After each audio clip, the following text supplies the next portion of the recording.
Bon, je vais parler de ma guérison. Puisque je sais que on a des épreuves en tant qu'enfant de Dieu, même si on n'est pas dans les Seigneurs, les épreuves, ça se retrouve partout. Mais souvent, en tant qu'enfant de Dieu, quand on traverse les épreuves, on a beaucoup de questionnements. Si vraiment on n'est pas connecté au Saint-Esprit, si on n'a pas confiance au Seigneur, si on n'a pas la foi, on peut vite s'élasser, se décourager, ou bien on peut prendre aussi des chemins qui ne sont pas à la gloire de Dieu.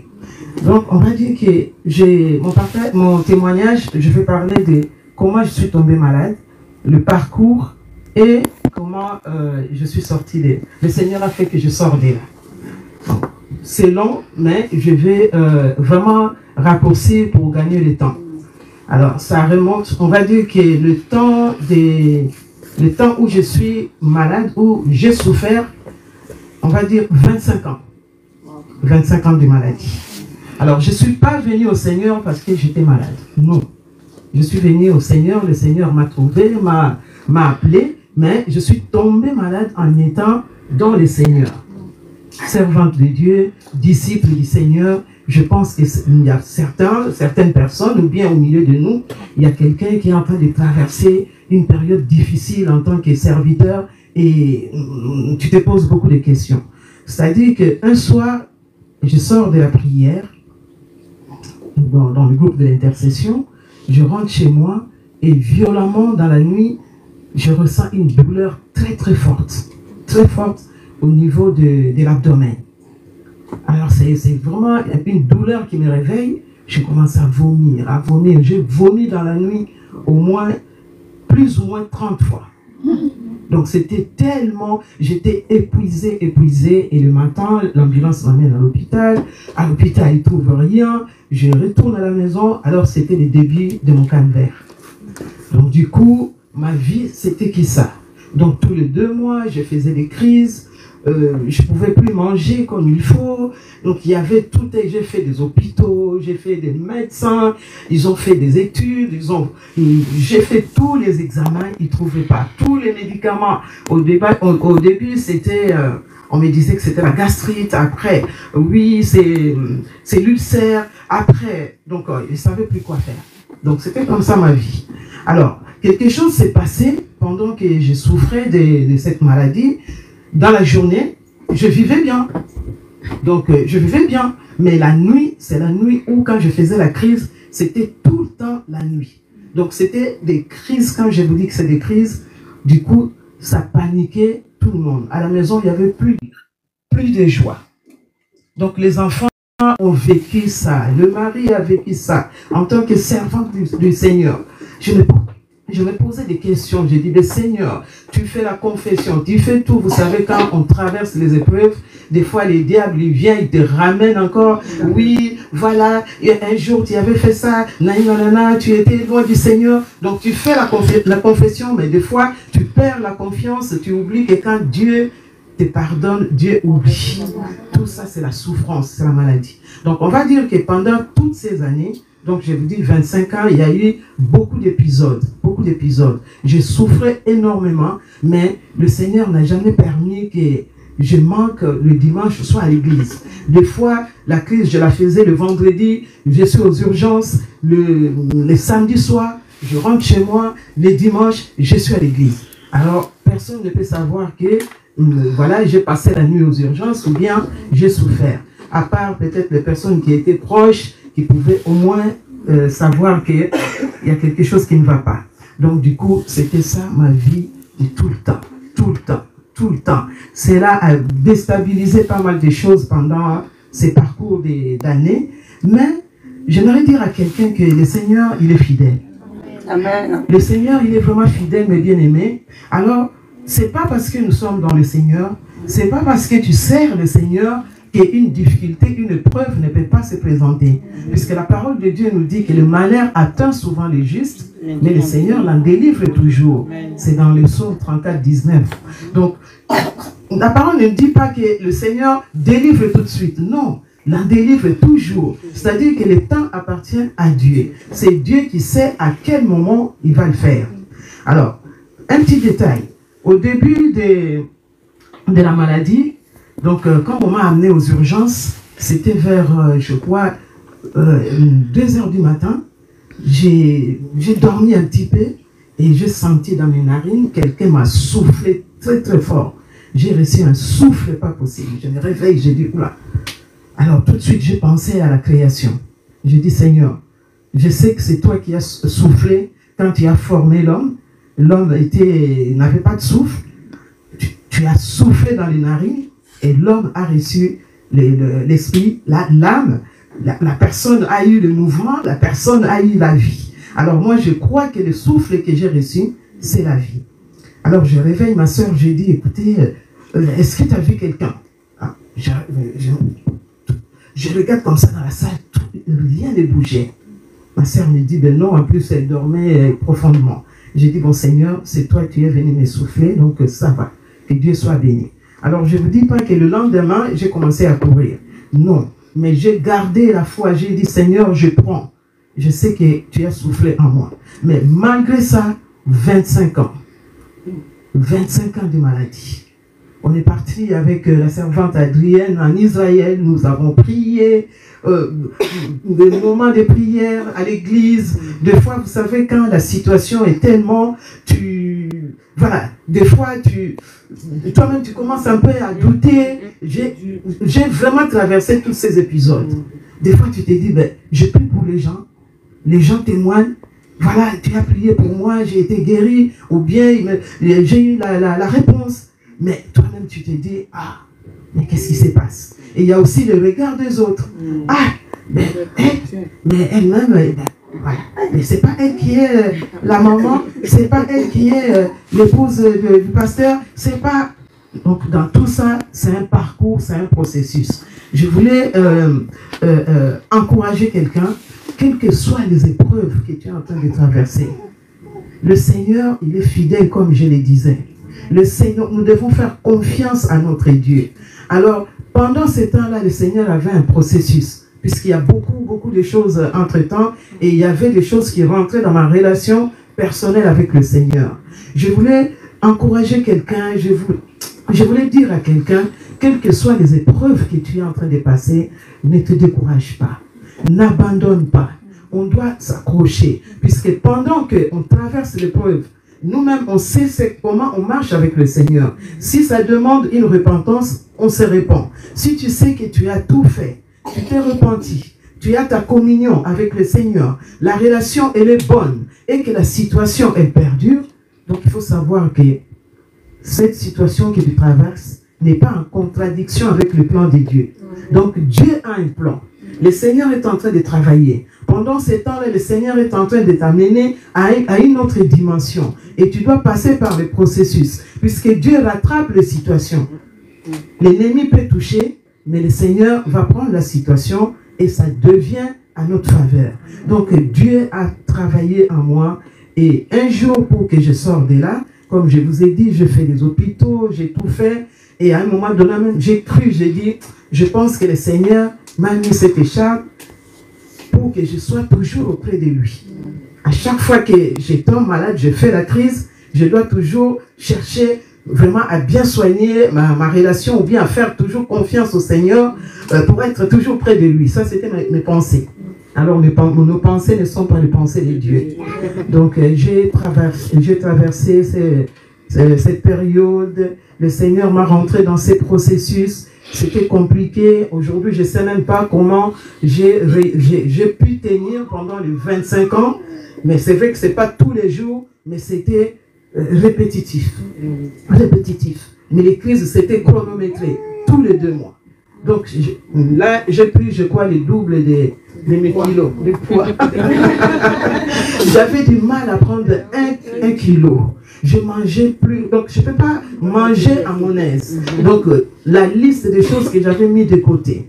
Alors, à un moment donné, c'était en 2016, décembre, là, je crois qu'il y a quelque chose qui s'est passé vraiment dans le monde spirituel. Donc il fallait que ça soit tranché.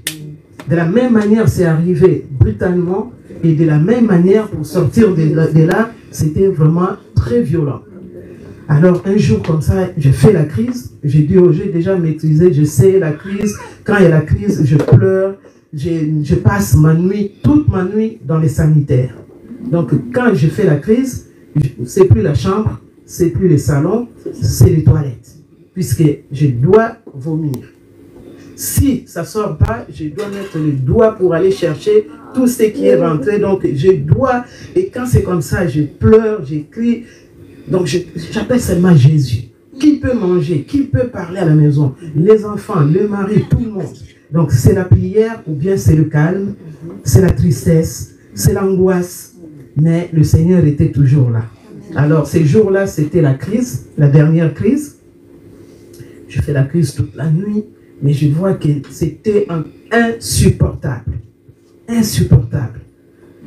J'ai dit, Seigneur, j'ai dit, ben, j'ai eu toutes les phases. Les phases où j'avais mes mains, mes doigts ne pouvaient plus bouger. Les phases où il fallait que l'ambulance me ramène. Mais là, j'ai dit à mon mari, j'ai dit, là, je pense que je suis en train de vous laisser. Alors, il me dit, 3 heures du matin, il faut qu'on appelle les secours. Ah. Donc, impossible de marcher. J'ai dit, ben non, je ne peux pas aller à l'hôpital, j'ai beaucoup transpiré, il faut que je passe à la douche. J'aime pas la douche en haut, je marche à 4 pattes, je descends les escaliers, et 6 heures du matin, l'ambulance arrive, et je me souviens toujours ces jours-là, les diables, il ne lâche pas. Hein. Donc là, l'ambulance arrive, le monsieur, il voit mon état, ma fille a tout décrit, mais on me laisse marcher une distance, et pourtant, je suis plié en deux. C'est pas grave. Alors, on va à cet hôpital de Créteil. L'ambulance, non, Villeneuve-Saint-Georges. Bon, que Dieu soit béni. J'arrive là-bas, à l'hôpital, l'ennemi continuait à coincer. Donc, je pleure de 5 heures jusqu'à, je crois, 17 heures. Or, je suis déjà en train de faire une occlusion intestinale. Et l'occlusion intestinale, c'est vital. Donc, quand c'est comme ça, il faut intervenir tout de suite. Mais j'arrive aux urgences. Les urgences laissent passer le temps. Laissent passer le temps.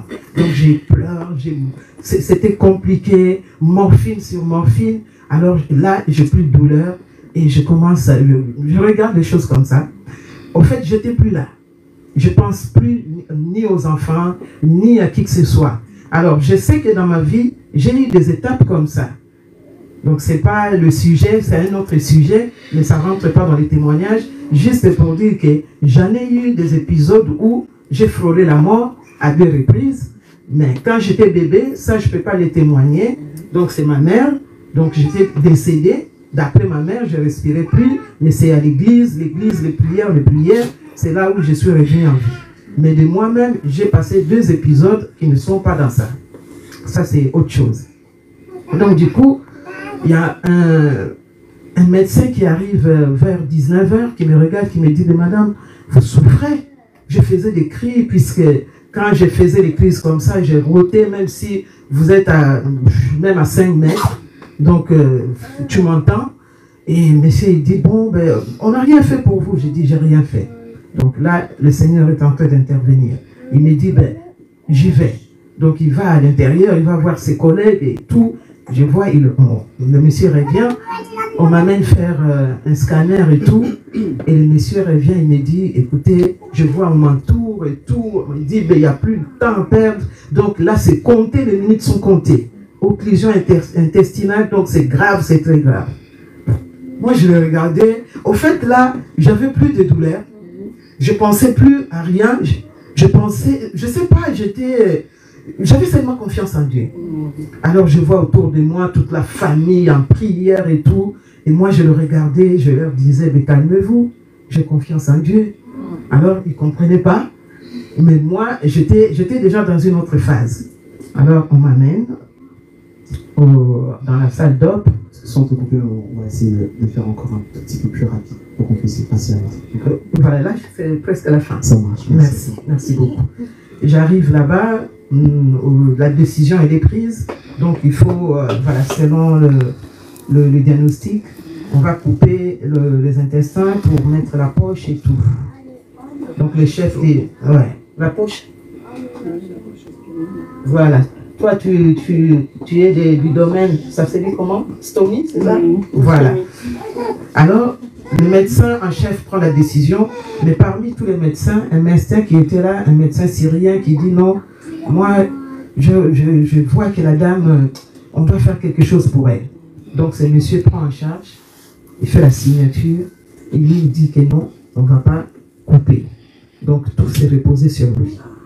Alors, après l'opération, le monsieur, en suivant l'intestin grêle, donc il voit déjà ce qui s'est passé au niveau de l'occlusion intestinale qui était sur bride. Donc l'intestin, il y a des fils qui ont poussé dans le ventre, qui ont gâté 1 mètre. Et on voit en haut qu'il y avait déjà encore des centimètres qui étaient déjà nécrosés. Donc la situation est compliquée. Donc du coup, on doit le plonger dans le coma. Donc là, ça y est, c'est bon, c'est plongé dans le coma. Et 4 jours après, donc la situation s'est gâtée. Donc on doit me sortir de là et réopérer pour remettre la poche, la première décision. Alors on appelle mon mari qui était à l'église, qui célébrait le mariage. Donc c'est lui qui va décider. Donc il devait prendre la décision entre laisser le mariage et venir donner l'autorisation. Alors le Saint-Esprit a intervenu. Il a dit non, moi je sers le Seigneur jusqu'au bout. Je fais le mariage, elle ne va pas mourir, vous n'allez pas non plus réopérer. Donc que Dieu soit béni par sa grâce. Donc la nuit quand il est arrivé, les choses ont changé. Ils ont dit bon, là on voit qu'elle a repris un petit peu, le pire est passé. Donc du coup c'est comme ça que je suis resté, je crois 5 ou 6 jours dans le coma. Et après le coma, je suis sorti, c'était compliqué, je devais recommencer à marcher, à manger, à parler, à vivre. Je suis rentré dans le rétablissement qui a duré encore, je crois, dans les 2 ans. Mais pour vous dire que dans cette bataille, le Seigneur vraiment a fait de grandes choses. Je suis sorti plus que vainqueur. À partir de là, le Seigneur m'a restauré. Je n'ai jamais fait de crise depuis 2017 jusqu'au aujourd'hui. Je vous encourage à s'attacher au Seigneur, quelle que soit la durée. Merci. Que Dieu soit béni. Notre Seigneur est le Dieu de toutes circonstances et de tout temps. Et vous savez, lorsqu'on regarde les hommes les plus riches de ce monde, ils ne sont pas devenus riches lorsqu'ils étaient dans la force de l'âge. Ils sont devenus riches et ont atteint le plein potentiel de leur richesse à un âge très avancé. Parce qu'en fait, pour pouvoir obtenir quelque chose de périn, de durable, il faut du temps. Et notre Seigneur, en fait, de la même manière qu'il peut ouvrir les portes et bénir les personnes pour atteindre en fait une richesse financière, il va faire la même chose lorsqu'en fait il va opérer des miracles, notamment par rapport à la santé. C'est pour ça que je parlais de 25 ans. Le Seigneur, en fait, a attendu le bon moment, la bonne circonstance, pour pouvoir t'envoyer cette guérison et à travers ce message. Donc sachez que Dieu ne vous a pas oublié et que toute guérison va s'opérer au temps voulu par le maître du temps et de la circonstance. On fera acclamer notre Seigneur.